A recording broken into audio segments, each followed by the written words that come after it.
eu sou o Nilson Pereira, que a palavra do Senhor vive em cada um de nós.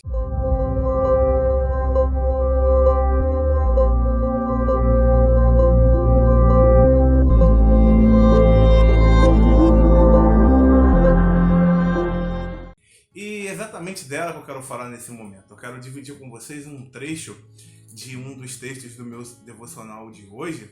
Ele se encontra em Atos dos Apóstolos, capítulo 3. A gente vai ler aqui do versículo 19 ao 21. Diz assim a palavra de Deus: Agora, arrependam-se e voltem para Deus, para que seus pecados sejam apagados. Então, da presença do Senhor, virão tempos de renovação, e Ele enviará novamente Jesus, o Cristo que lhes foi designado, pois Ele deve permanecer no céu até o tempo da restauração final de todas as coisas, conforme Deus prometeu há muito tempo, por meio de seus santos profetas.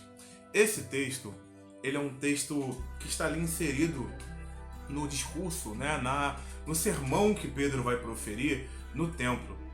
Anteriormente, no capítulo 3, ele e João entram no templo, se encontram com aquele mendigo que pede esmola, né, e tem aquela clássica cena de Pedro falando para ele: dinheiro eu não tenho, mas o que eu tenho eu te dou.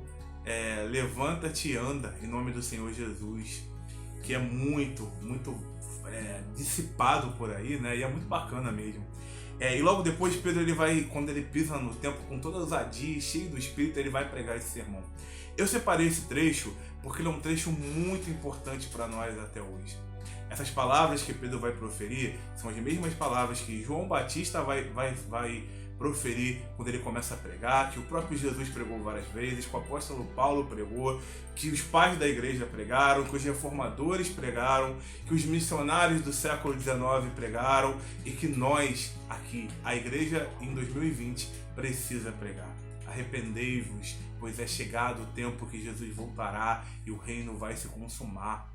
Isso é a essência do Evangelho. Pedro, ele vai contando toda a trajetória de Jesus, culminando na grande revelação de que o Filho de Deus morreu pelos nossos pecados.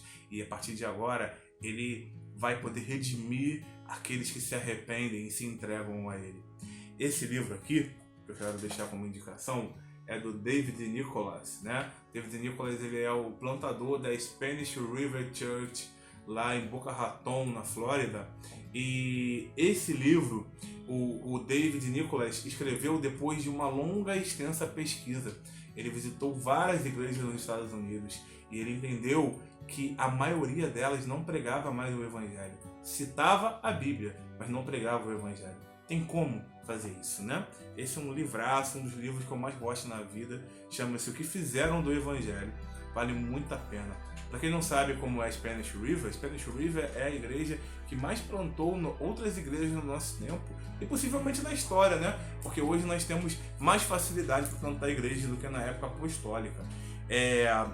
Então fica essa reflexão pra gente. É possível a gente pregar, anunciar alguma coisa sem que o Evangelho esteja presente na nossa fala. O Evangelho, ele é o centro das Escrituras.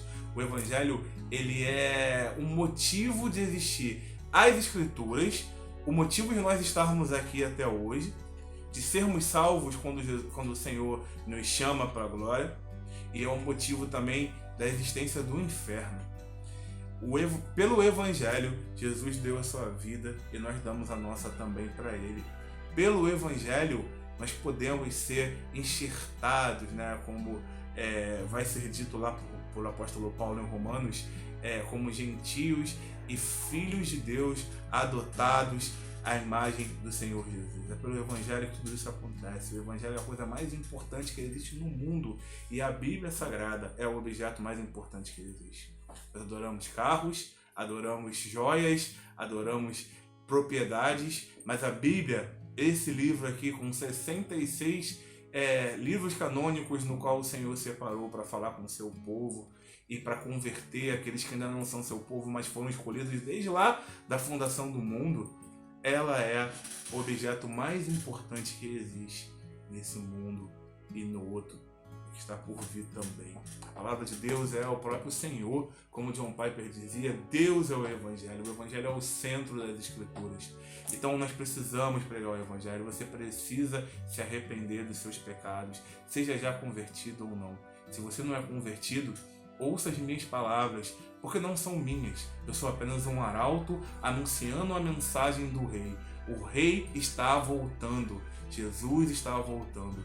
E quando ele vier nas nuvens, proclamando, encerrando o tempo do anúncio do Evangelho, das boas novas, que é exatamente a sua volta, o seu poder redentor sobre as nossas vidas e a possibilidade de reinarmos com Ele por toda a eternidade, vivendo o que está aqui, o Evangelho do Senhor Jesus. Ele vai voltar, Ele vai voltar e vai buscar aqueles que se arrependem, e vai buscar aqueles que entregam a sua vida para Ele, e vai buscar aqueles que vivem por Ele, entregando a sua vida nas mãos do Rei. O reino de Deus será consumado em breve. A palavra de Deus viverá em cada um de nós para sempre, por toda a eternidade. E eu quero fazer esse convite a você. Se você já é meu irmão, se você já é um discípulo de Cristo, pregue o Evangelho, revisite os seus discursos, os seus textões nas redes sociais, o que você gasta o seu tempo no cotidiano pensando, e permeie com o Evangelho. A Bíblia sem o Evangelho não tem eficácia nenhuma, e a Bíblia com o Evangelho é a palavra viva do próprio Deus. É aquilo que nos separa da vida para a morte, é o objeto mais importante que existe, como eu já falei. Se você ainda não é um cristão, se você se sente inclinado pelo Espírito a fazer parte da família de Deus, viva o Evangelho.